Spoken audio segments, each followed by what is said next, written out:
Donc on va essayer de se projeter dans l'avenir. En l'occurrence, là on va travailler sur la glace.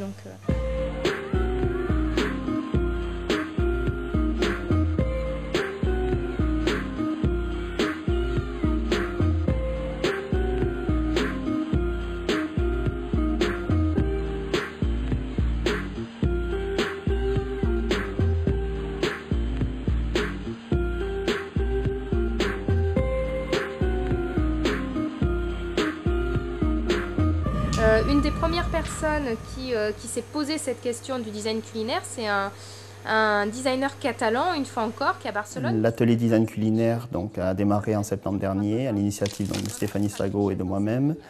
La résultante d'un travail qu'on a imaginé depuis maintenant au moins 3 ans et qui a pris forme l'année dernière. Développe des pratiques de la cuisine qui vraiment s'intéressent de très près à la dimension plastique des nourritures, en leur donnant un sens très fort. Notre atelier a fonctionné une quinzaine, je crois, de mardis, de 17h à 20h, répartis comme ça de manière filée sur l'ensemble de l'année.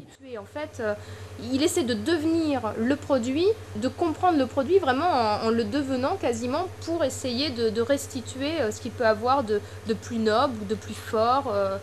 Alors j'ai fait une licence, une maîtrise en art appliqué à la fac du Mirail et donc j'ai fait une licence aussi en art appliqué au Mirail. Je suis professeur stagiaire à Tarbes et j'enseigne la pâtisserie. On a eu la chance justement de pouvoir constituer un groupe très complémentaire puisque donc on a réussi à intégrer des professeurs stagiaires essentiellement. On a 2 ou 3 étudiants, mais des professeurs stagiaires venant donc de disciplines réellement différentes. Alors 9-10 personnes du département hôtellerie-restauration alimentation, donc pâtissiers, cuisiniers et professeurs de services et commercialisation. On a eu une personne étudiante donc en première année en art appliqué et on a eu 2 personnes de l'université du Mirail qui étaient intéressées par le projet. Et on a ensuite donc eu la chance aussi de pouvoir ouvrir notre atelier à d'autres personnes venant d'autres disciplines, comme par exemple la biotechnologie, censées donc apporter aussi leurs compétences essentiellement dans la partie, je dirais, sciences appliquées. Alors le premier espace ici, c'est le buffet flottant. Donc là, le principe, c'est qu'on a travaillé sur l'accessibilité des nourritures. On a présenter en fait ce qu'était le design culinaire dans un premier temps et la démarche. Donc en proposant à ces professeurs stagiaires une méthodologie de projet.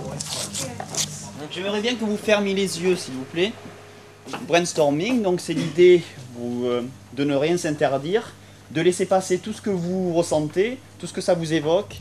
Qui consiste, donc, comme toute méthodologie de projet de design, tout d'abord à une analyse du sujet, puis on va développer une phase de cahier d'idées qu'on peut appeler également une phase d'avant-projet sommaire, et ensuite va réellement se décliner la phase de projet avec toutes ces étapes, donc de la mise en place du concept jusqu'à la réalisation du produit.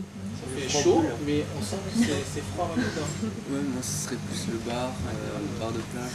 Ouais, la plage, le sable. Ça inspire le loisir. Hein, donc, un sorbet, oui. Le temps libre. Un sorbet, pas une glace. Ouais, le temps libre. Il est dans le ventre de sa mère et il a toujours les doigts plus ou moins à la bouche. C'est un vrai cornet. Est-ce que si la glace est défendue, c'est parce qu'elle est calorique ou est-ce qu'il y a d'autres raisons? Je pense pas que ça soit que ça quand même. Ça nous bouleverse un peu la glace, c'est pas comme avaler un petit biscuit quoi. Les clients viennent pour vivre un voyage culinaire. On s'est appuyé beaucoup finalement aussi sur des méthodologies de grands chefs, c'est-à-dire qu'on a la chance aussi dans le métier de la cuisine plus particulièrement d'avoir donc des personnes qui sont relativement avant-gardistes. On a par exemple Ferran Adria, on a Pierre Gagnère, on a Olivier Rollinger, Michel Bras aussi bien entendu. On n'est pas exhaustif, on a juste identifié quelques grands chefs, leur démarche parce qu'ils sont porte-parole finalement de démarches réellement créatrices en ce moment.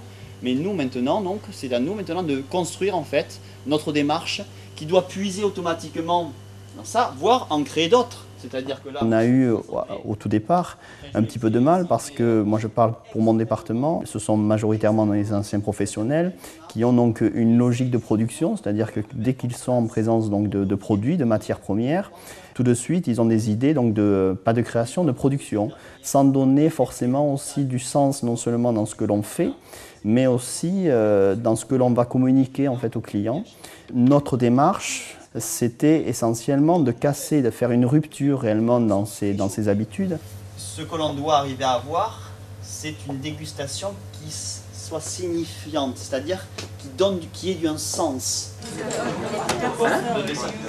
L'idée était de les ouvrir effectivement également à la création artistique. Donc en fait, il ne s'agit pas pour eux de devenir par la suite designer culinaire, ça n'aurait pas de sens, puisque je le répète encore une fois, le design culinaire c'est la rencontre entre un designer et quelqu'un issu des champs, des métiers de bouche. Mais l'idée c'était de les initier en fait à d'autres démarches, d'ouvrir les regards sur ce qui peut se faire aujourd'hui et de les amener dans leur profession et notamment en lycée hôtelier à aller collaborer avec leurs collègues professeurs d'art appliqué pour monter des projets ensemble. Ouais. Mais pourquoi pas, enfin, je veux dire, à un moment donné, on peut avoir aussi dans vos différentes pistes de propositions, je veux dire, des choses assez fortes qui vont permettre de décliner aussi. En gros, lâchez-vous. Donner une architecture en fait au dessert, rapide. Mais ça, c'est le système du cornet, c'est pareil. Ouais, mais moi je l'associerais avec la praticité d'utilisation, quoi. Mais en fait, tu bouleverses un peu les habitudes. Si on réfléchit, pourquoi est-ce que l'hiver, en fait, on n'en mange pas? C'est parce que nous, on l'associe à la notion de fraîcheur. Croquer dans la glace, ça fait super mal aux dents. Alors, tu vas pas le prendre avec ta fourchette, c'est un peu bizarre. Un instrument. Tu fais de la fraise verte Alors c'est vrai que dans les métiers de bouche, on collabore souvent avec des partenaires extérieurs, industriels, restaurateurs, etc. Je milite réellement au sein de l'IFM pour développer une culture collaborative, c'est-à-dire en fait dépasser notre simple discipline et aller vers des collègues d'autres disciplines de manière à conduire des projets. Et ces projets, pour qu'ils puissent prendre forme, on a souvent le besoin justement d'essayer de collaborer avec des partenaires extérieurs qui nous apportent essentiellement, c'est vrai, un appui financier, mais qui nous permettent aussi de pouvoir rendre concret des projets. Bon alors, à notre tour de nous présenter, moi je m'appelle Emmanuel Hamel, je suis responsable des partenariats principalement pour la marque Carte d'Or. Donc déjà, nous aussi, on est vraiment très, très heureux, Gal et moi, d'être là aujourd'hui avec vous. En tant que leader sur le marché de la glace en GMS comme en RHF, on a vraiment, nous, envie d'être à l'initiative de tous les projets novateurs, de toutes ces idées, de toute la créativité, de toute l'innovation qui peut se porter à la fois sur la glace, mais aussi sur l'environnement de la glace. Donc en l'occurrence, pour cet atelier, on a fait appel donc, au groupe Unilever, pour sa marque Carte d'Or.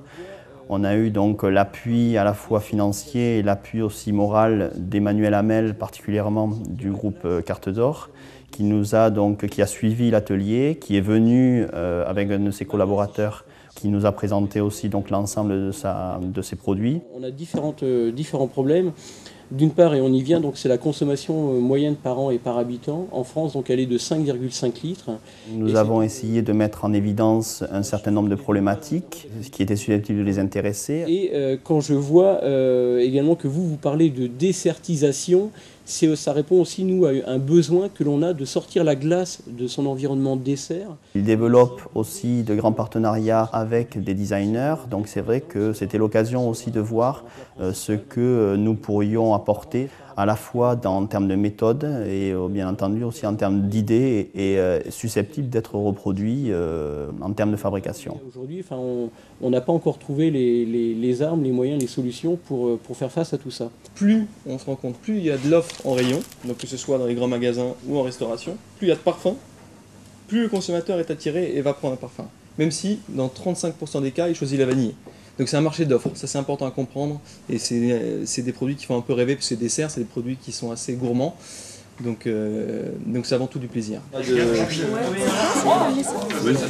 Mais il est vrai qu'on a eu la chance finalement aussi d'avoir une grande liberté, c'est-à-dire que le groupe Unilever nous a réellement laissé faire et nous a donné une grande marge de manœuvre au cours de cet atelier. Après, c'est cuillère. Parce qu'il profite le bol. Est-ce qu'on met juste un petit spécimen de chat? Oui. Donc si on reprend en fait chacune des problématiques, la première problématique c'est de dédessertiser la glace. Le problématique numéro 2, donc c'était sur le thème de la créativité. Et pour partir sur quelque chose de concret, on avait décidé de travailler en fait une thématique du calendrier, une fête. Ça peut être l'épiphanie, ça peut être la Saint-Valentin.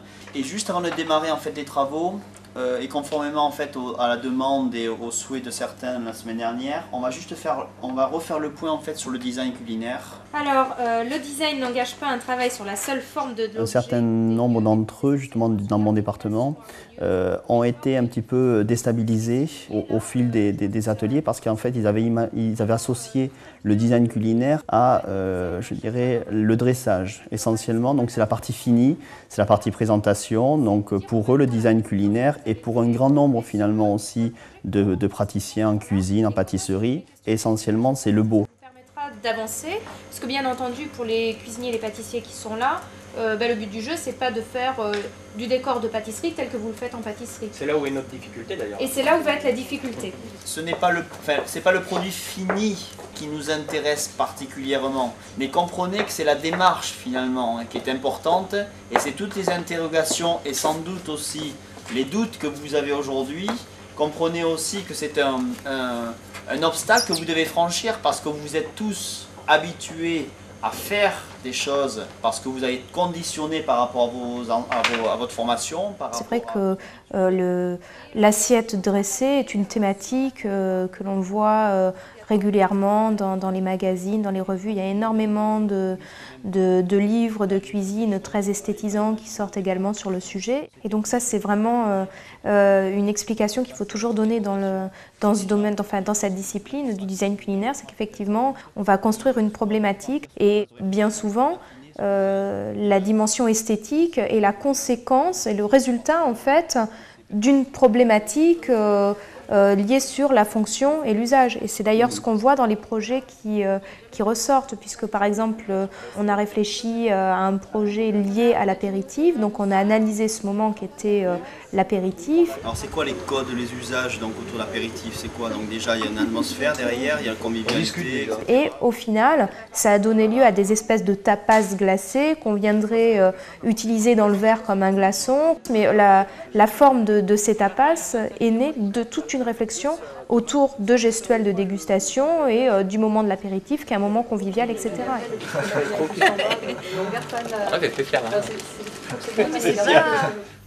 On démarre?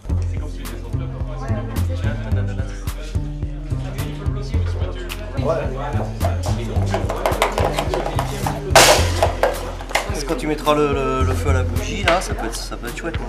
Et en fait, l'idée c'était que la dernière couche, ça soit du coulis pour essayer. Même si c'est trop fait, on essaye dans des pâtes. Je vais la chauffer, il est chaud. Vous en prendrez un peu du coulis. C'est drôle, on a beaucoup d'amis d'un coup.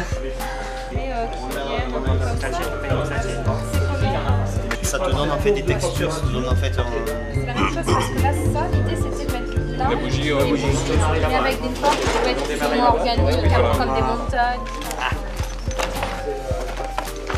Non, lui c'est sucré. Moi je suis pas sûr. Hein. on se met en place une base d'olive, etc.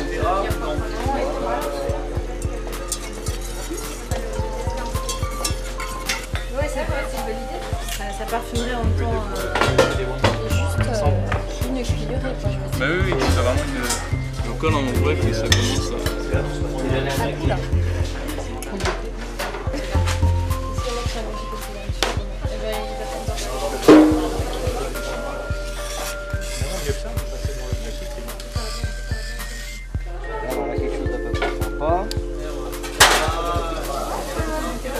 Donc remplissez-le de manière à faire un maximum de tests. Ah ouais, ça. On mélange, hein. Pour avoir une bonne texture pour faire nos maquettes, parce que là on teste, mais... Il y a des cacahuètes? Vous avez trouvé des cacahuètes? C'est pas nouveau, ça.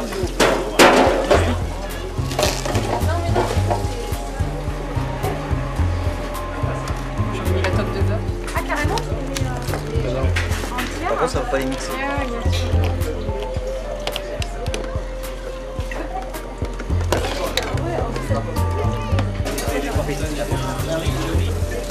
Voilà la mer.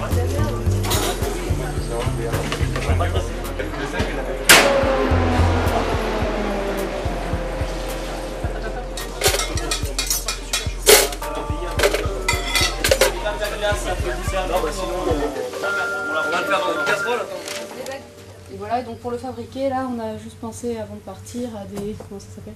Une cuillère à pompe par exemple. Comme pour faire les melons, là, les boules de melon.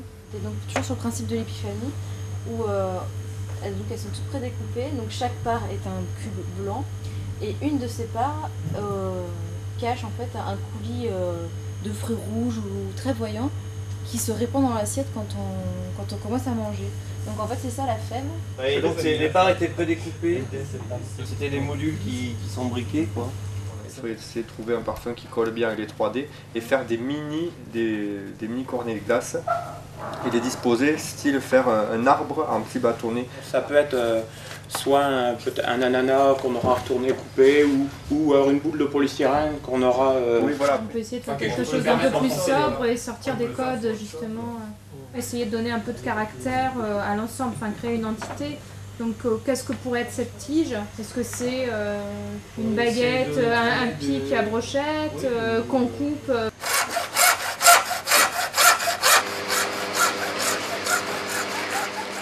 c'est tout bon ça. Il est où Johnny? Ah ouais d'accord. C'est vrai qu'on n'avait pas imaginé au début en fait qu'on était susceptible justement d'utiliser la glace, de pouvoir la modeler, et on n'avait pas tenu compte finalement de ce paramètre de fonte qui a gêné un petit peu notre travail. D'une semaine sur l'autre, nous avions du mal à retrouver des maquettes en bon état, surtout qu'on a eu quelques petits problèmes de congélateur, donc la température baissait puis remontait, et donc on avait des maquettes qui étaient boursouflées, avec un aspect de glace qui était endommagé d'une semaine sur l'autre. Donc ça, plus le fait que la glace est quand même difficile à expérimenter, à mettre en forme, puisqu'elle fond au fur et à mesure qu'on va la découper, la malaxer, etc. On s'est dit qu'il serait intéressant peut-être de passer à de la maquette qui soit dans une autre matière que celle de la glace. Par contre c'était où ce grec là? Tout en bas je crois. Donc là en l'occurrence on a remplacé donc, le produit glace par des moules en gélatine que l'on pouvait modeler et qui nous ont servi en fait à maqueter en fait nos projets. Alors ça c'est une manière de faire qui est habituelle dans le domaine du design en fait, puisque design ou architecture d'ailleurs, c'est-à-dire qu'à partir du moment où on va définir le concept d'un projet, dans l'idéal, le mieux c'est d'expérimenter les matériaux que l'on va utiliser, mais quand ils sont trop fragiles, comme la glace par exemple, on passe à des stades de maquette qui permettent d'appréhender un volume, de commencer à jouer avec, de découper la forme et d'aller vers le produit désiré. On se met en place. Je me dis si on arrive à sortir un truc qui est bien, parce qu'à partir de ça c'est le début, à la fin ça va peut-être pas du tout être ça. 5 mm, enfin vous voyez ce que par rapport à... C'est bien. Ça va là, pas plus? Non, c'est juste pour avoir une base. On essaye de voir s'il y a quelque chose de froid là. Ça marche bien. C'est pas mal. Tiens Johnny, t'as le tableau là, qui est bien blanc. Je veux bien tenir un petit bâton. Oui. Tu peux mettre ça au dur? Pas au dur. Tous les projets ont été réalisés, comme on l'expliquait, en maquette, même si ce sont des maquettes glacées. Néanmoins, ils sont tous crédibles, c'est-à-dire qu'on sait que techniquement, ils peuvent être tous réalisés de manière artisanale. Qui plus est, là, on l'a un peu lié à l'industrie également, puisque derrière, il y avait Miko. Donc, par exemple, pour ce qui est du gâteau anniversaire, il y a un gâteau, une espèce de gâteau en kit qui a été imaginé, où en fait, tout simplement, donc on a des cubes des parallélépipèdes percés d'un trou et d'un autre côté, nous avons des tubes glacés. Les uns s'emboîtent avec les autres. L'idée, c'est qu'on va en magasin, on a ces différents goûts, ces différentes portions, et si on a un repas pour 15, ben, on constitue 15 portions qu'on va réassembler comme ça sur la table. Mais derrière ce type de problématique, il y a aussi l'idée de construire quelque chose de ludique, de manière à ce que la personne qui va inviter donc ses convives puisse se sentir un petit peu créatif dans son assemblage et va s'approprier lui-même le gâteau. Donc ça, c'est des notions aussi qu'on a développées, qu'on retrouve régulièrement dans le domaine du design. Voilà, réfléchir à cette question de la réappropriation. Oui. Là, vous ne laissez pas en cube alors? Non, c'est juste le marqué. Ah oui, le marqué, oui. Alors globalement, il y a eu donc 3 groupes qui ont abouti à 3 projets complètement distincts. Donc un qui était autour du thème de l'épiphanie et la galette des rois qui a été totalement repensée en version glacée. Un autre autour du gâteau d'anniversaire et enfin un autre autour de l'instant apéritif. Dans l'autre sens que vous vouliez le faire, non? Moi je dis ça par rapport au dessin initial. On va faire l'essai. Mais il n'y a pas trop ça se trouve, ça sera mieux comme ça. En revanche, ce que l'on n'a pas eu le temps de faire et de mettre en place, c'est vraiment de réaliser ces produits dans une glace qui soit bonne, bien entendu, et que l'on propose à un public, de manière à ce que les professeurs stagiaires puissent avoir un échange et réellement présenter leur projet. Il est chaud là. Et il est chaud ton appareil. Non, moi je voudrais que ça donne un aspect qui est pas. Il faudrait prendre une photo, mais comme ça un peu. Là, on met tout en congélateur alors et puis on fait l'enrobage de la semaine prochaine. Non, mais chez Donc on dit un en chocolat et un autre au Les 4 ans pour les 40 ans. Je vais vous montrer juste une photo de la maquette qu'on est en train de faire. Mais bon, c'est pour vous donner comment créer l'ambiance aussi autour du produit, par exemple. Bon, mais après, c'est pas ce que je vous demande, c'est pas votre métier. Mais ça, par exemple, c'est super efficace. Enfin, je sais pas ce que vous en pensez, moi je pense. Parce que là, En fait, on a demandé aux professeurs stagiaires qui présentent leur projet sous forme de planche. Là, et qu'ici, on est comme ça, des cacahuètes en gros plan, par exemple, même sur... L'idée, ce n'est pas de les former parce que c'est pas un module qu'on va former au design culinaire, à la communication de projet, à la photo, etc. Mais qu'on les guide, qu'eux-mêmes prennent conscience et découvrent cet univers et voient comment est-ce que, dans une démarche vraiment professionnelle, on peut être amené à présenter un produit, à le mettre en scène, qu'est-ce qui se passe, comment on aboutit à une communication de projet qui fonctionne réellement dans le monde professionnel. Moi je voyais ça vraiment regroupé, quoi, comme un gâteau. Quoi. Ah, Ma grande peur, c'était de ne pas aboutir, et c'est vrai que les projets ont pris forme, et ils sont réellement, je pense, à la fois créatifs, et puis c'est vrai qu'ils sont intéressants. Je pense qu'ils peuvent intéresser. Et, le bilan pour moi, réellement, c'est un bilan très positif, avec donc des acteurs qui sont aussi contents finalement aussi de l'atelier, de l'expérience, parce que ça reste finalement une expérience, ça reste un atelier expérimental.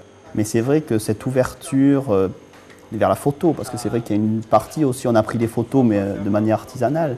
On donne du sens aussi à travers les projets, à travers notre cuisine, à travers des productions. C'est vrai que pour nous, c'est un monde nouveau qu'on découvre et qui nous ouvre réellement des perspectives énormes dans notre métier d'enseignant. Je crois que ça va... Oh là. Soulager ça.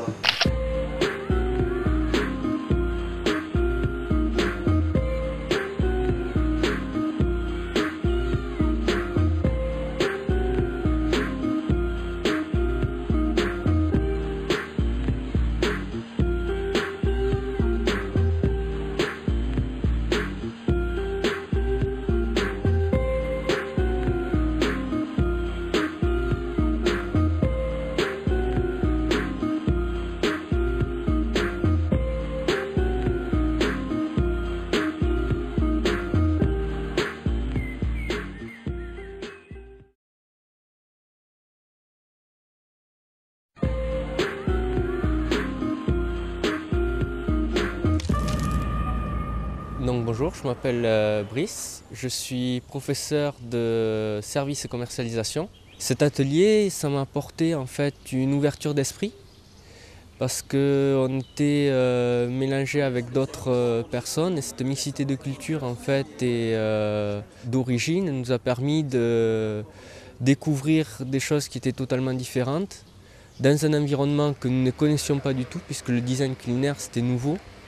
Ça a été enrichissant à tous les points de vue. Ce qui nous a surtout intéressé à la fin, c'est qu'on a réussi quand même à obtenir un projet finalisé. Samuel, je suis donc en deuxième année UFM en organisation et de production culinaire. Alors pour moi, le design culinaire, l'atelier de design culinaire, c'est déjà une expérience nouvelle qui m'a permis d'aborder un thème qui se développe de plus en plus dans notre domaine. Et je pense avoir au moins appris une démarche. Et donc je pense pouvoir essayer de le réinvestir avec mes élèves. C'est la démarche qui m'intéresse, ce travail de recherche et ensuite cette façon d'approcher le design. Et peut-être aussi essayer de m'entourer de professionnels pour m'aider aussi à compléter ma formation. Moi je m'appelle Sophie, donc je suis professeure stagiaire de cuisine. Nous en cuisine on travaille énormément sur l'esthétique, sur les dressages etc. Et en fait on s'est rendu compte, enfin pour ma part, que le design c'est totalement différent. On travaille beaucoup sur comment donner du sens en fait à ce qu'on fait. On ne cherche pas seulement ce qui est beau ou joli et qui n'a aucun sens. On essaie de donner du sens à toutes les formes, tous les choix en fait. Dans nos projets ont une raison et c'est ça qui a été assez intéressant et aussi difficile forcément. On a été pour ma part un peu surpris par la démarche qu'on a eue qui a été assez longue à démarrer puis au final je pense qu'on a quand même proposé des projets qui tenaient la route et qui sortent un peu de l'ordinaire et qui sont vraiment nouveaux. Ça nous fait vraiment sortir de nos habitudes, cette méthode de recherche en fait qu'on a eue, déjà ça peut se réinvestir dans beaucoup de projets, je pense. Johnny Melwater, je suis enseignant en pâtisserie. Et le design culinaire est une... c'est pas évident, hein. Je pensais qu'au début, le design culinaire était plutôt ce qui touchait esthétisme. Donc en culinaire, comme pour moi en pâtisserie, c'est surtout d'essayer d'améliorer les desserts au niveau des formes, au niveau des goûts. Et en fait, compte là où on s'est trompé, c'est-à-dire que le design culinaire permet de repenser un dessert. Que je vais pouvoir utiliser avec mes élèves, c'est cette façon de prendre du recul sur un sujet donné. Donc je m'appelle Sabrina et moi j'ai plutôt d'un cursus art appliqué, donc avec plutôt une formation en design et en communication visuelle.